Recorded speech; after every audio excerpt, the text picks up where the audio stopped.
President Trump at the G7 World Leader Summit again touting the U.S. agreement with Iran. We have a deal that's a fair deal. It's a good deal. But 48 hours after the deal was signed digitally by the president and vice president, there is still no public text of the agreement, and there are growing questions about what comes next. Senior administration officials say the deal reopens the Strait of Hormuz and lifts the U.S. blockade on Iranian ports. President Trump insists the strait will be permanently toll-free, but senior administration officials say the deal ensures it will be toll-free for 60 days. Iran, however, says it plans to collect fees for services. And there are still questions about sanctions relief and the unfreezing of Iranian assets.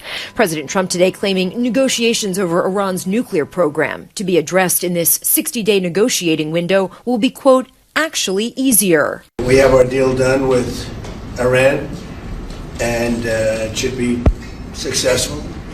It goes to a second stage, which I think will be actually easier. But Israel's operation against Iranian-backed Hezbollah in Lebanon could be a major hurdle. Iran's foreign minister says ending the war cannot happen unless Israeli forces leave Lebanon. Prime Minister Netanyahu says they'll stay as long as necessary. President Trump said today the U.S.-Iran deal can survive even if Israel continues its strikes in Lebanon. But he had tough words for Netanyahu. Israel's fighting Hezbollah too long, and too many people are being killed. And you don't have to knock down an apartment house every time you're looking for somebody. Has Donald Trump finally reached a breaking point with Benjamin Netanyahu? And if so, what could that mean for the future of the Middle East?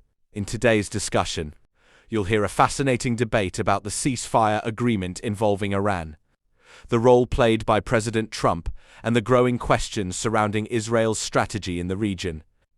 You'll also hear strong opinions about whether this agreement represents a diplomatic breakthrough or simply a return to negotiations that could have happened months ago without a costly conflict. One of the most striking parts of this conversation is the suggestion that tensions may be growing between Trump and Netanyahu, with some arguing that the Israeli Prime Minister has overplayed his hand. Others believe the deal could reshape regional politics and alter long-standing alliances. As you watch, pay close attention to the arguments about who gained the most from these negotiations, who lost influence, and whether lasting stability is actually possible. Do you think Trump deserves credit for securing a ceasefire extension? Or was this a crisis that never needed to escalate in the first place? Leave a comment below and let us know your thoughts.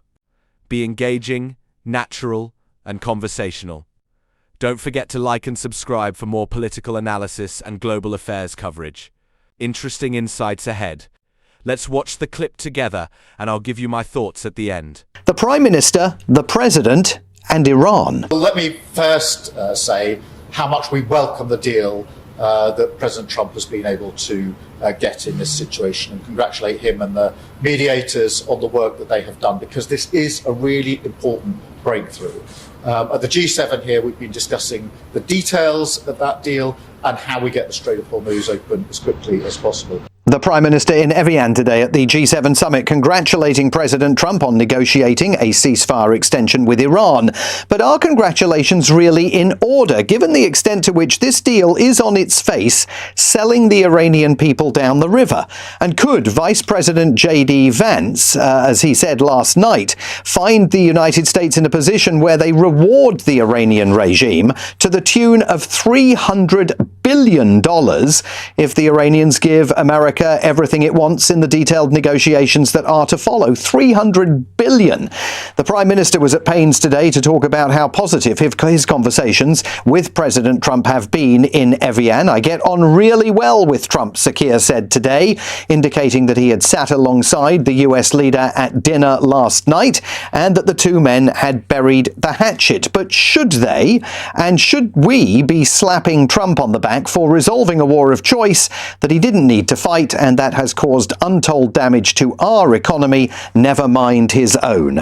A short time ago, I spoke to Alan Duncan, former Foreign Office Minister and Europe and America's Minister in Theresa May's government during the first Trump administration. I asked him if he thinks it's right for the Prime Minister to congratulate the President on the Iran deal? Because you're in a room with the G7, so you're backing the president on what he says is the case.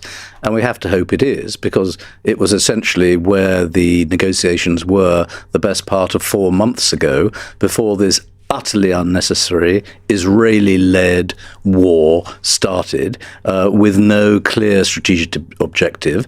And clearly any objective that was supposedly there, like removing the regime, has been a failure. They were never going to remove the regime.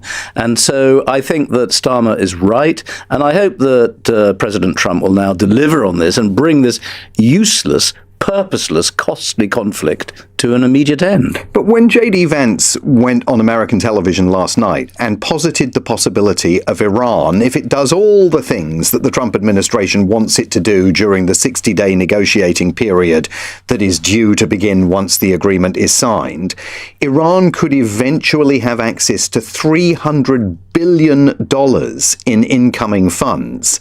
That is a staggering victory for the Iranian government, isn't it? Well, I thought they were always going to do quite well out of this, and it was complete strategic idiocy to think that they were not as clever as they obviously are.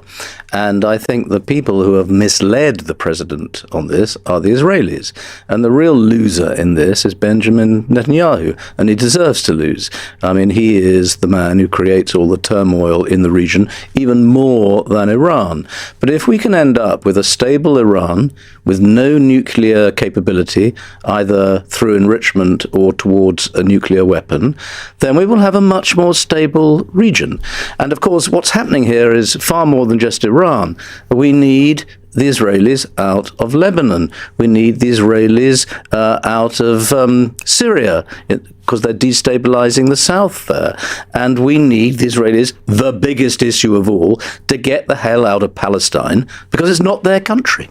But the Israelis have made it very clear. Netanyahu made it very clear 24 hours ago. He's not pulling troops out of Lebanon. Do you worry that between now and Friday, when the signatures are meant to be applied to this memorandum of understanding by the Americans and the Iranians, that there is going to be more jiggery-pokery by the Israelis in a bid to undercut this deal from even being inked? Yes, of course they and they successfully derailed the talks 4 months ago.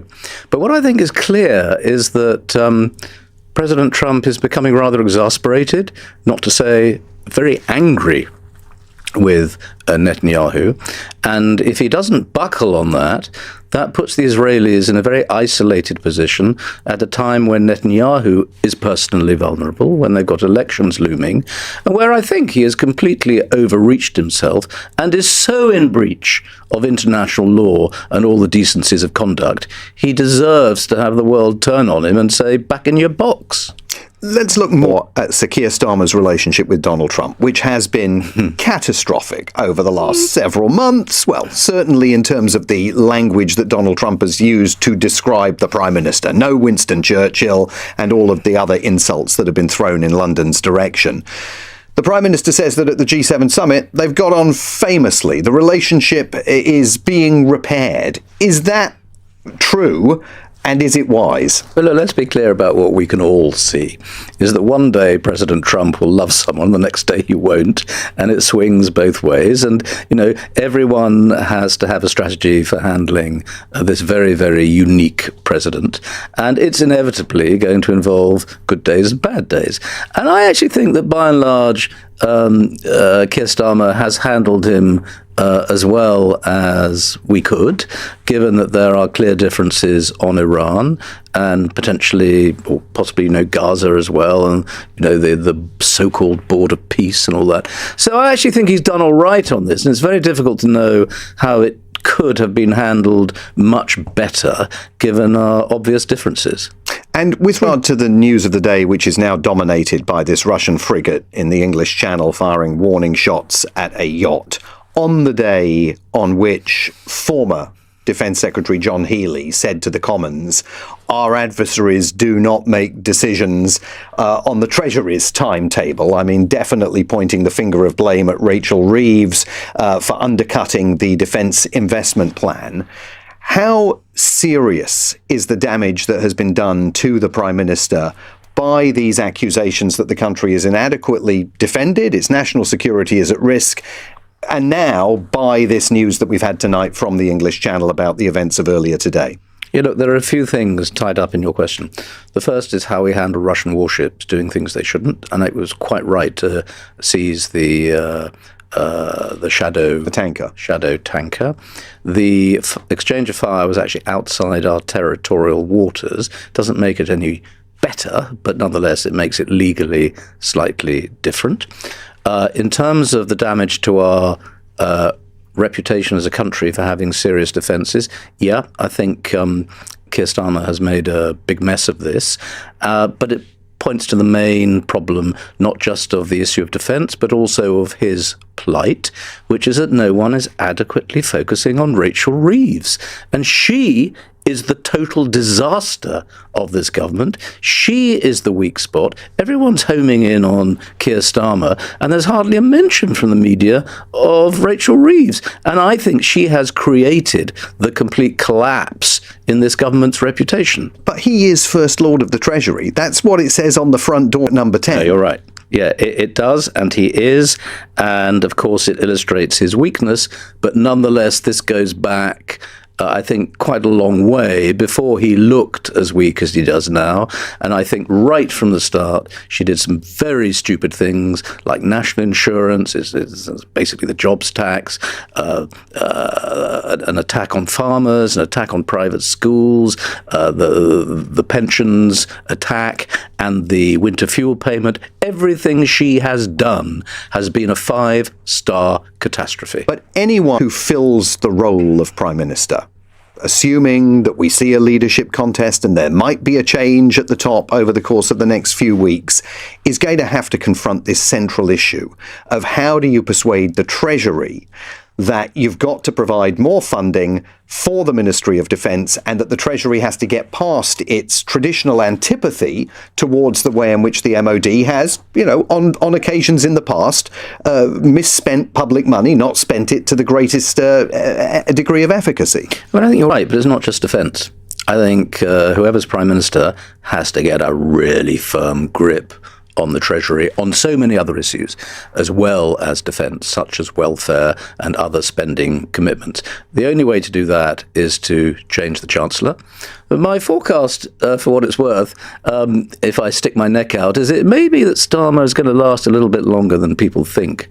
It may not all happen next week. There are rules, things don't necessarily implode straight away, although they could. But if he were to hang on for a bit, I think the attacks against him would then peter out a bit. He can have a massive reshuffle, get rid of this useless Chancellor, and maybe restore his reputation a bit by suddenly being tough and having an agenda which begins to make sense. Has Donald Trump strengthened his position in the Middle East? Or has this episode exposed deeper fractures among America's allies? What stood out most in this discussion was the argument that the ceasefire extension may not simply be a diplomatic success story. Several points were raised suggesting that the negotiations have effectively returned the parties to a position that existed before the conflict escalated. That raises an important question. If diplomacy was always the likely destination, was the cost of getting there worth it? Another notable aspect was the criticism directed toward Benjamin Netanyahu. The strongest argument presented was that Israel may have overestimated its ability to shape the outcome and underestimated both Iran's resilience and the political limits of continued escalation. The suggestion that Trump is becoming increasingly frustrated with Netanyahu, if accurate, could signal a significant shift in the relationship between Washington and Jerusalem. The discussion also highlighted a broader issue that extends beyond Iran. Questions were raised about regional stability, military strategy, international law, and whether long-term peace can be achieved without addressing deeper underlying disputes. Regardless of where viewers stand politically, it is clear that these issues are interconnected and unlikely to disappear anytime soon. On the UK side, there was also an interesting debate about leadership, defence spending, and economic priorities. The conversation suggested that foreign policy challenges often expose domestic political weaknesses, especially when governments are forced to balance security concerns with economic realities. What I found most significant is that this wasn't just a conversation about one ceasefire agreement. It was really a discussion about influence, credibility, and whether major world leaders are adapting to a rapidly changing geopolitical landscape. What do you think? Has Trump emerged stronger from this situation, or has the conflict revealed serious weaknesses in Western strategy? And do you think Netanyahu's position has become more difficult as a result of recent events? Leave your thoughts in the comments below. I'd genuinely like to hear your perspective. Did you enjoy this video? If so, don't forget to like, subscribe, and turn on notifications so you never miss an update. Your support helps us continue bringing you in-depth analysis and thoughtful discussion on the biggest stories shaping our world. The biggest takeaway from this debate is simple. Ending a conflict is one thing, but building a lasting peace is something entirely different.